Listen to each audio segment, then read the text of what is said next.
Psalms chapter 1 verse 14. Throw in your lot among us. We will all have one purse. నీవు మాతో పాలివాడవై ఉండుము, మనకందరికీ సంచి ఒకటే ఉండును అని వారు నీతో చెప్పుదురు.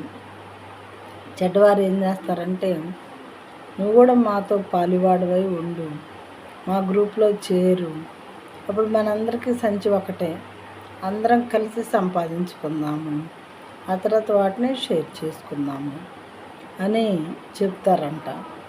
మరి చెడ్డవాళ్ళు మంచి వాళ్ళని పాడు చేయడానికి మాతో పాలువాడు అయ్యిండు, మనందరం కలిసి దొంగ పనులు చేసి వచ్చినటువంటి సొమ్మును షేర్ చేసుకుందాము, ఇలాంటి మాటలు మంచివారితో చెప్తూ ఉంటారంట.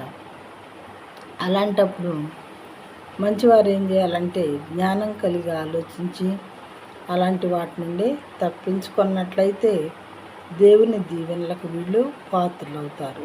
మనం ఎవరైనా సరే వాక్యం వింటున్నటువంటి సహోదరులు బిడ్డలు ఎవరైతే వింటున్నారో ఈ వాక్యం నాకు విధేయత కలిగి, దేవుని మాటలు కాబట్టి వాక్యం అంటే ఆ వాక్యానికి విధేయత కలిగి అలాంటి వాటిలో ఎంటర్ అవ్వకుండా ఉంటే, పాపం జోలికి పోకుండా ఉంటే దేవుని ఆశీర్వాదాలకు మనం మరి కారణభూతులం అవుతాము.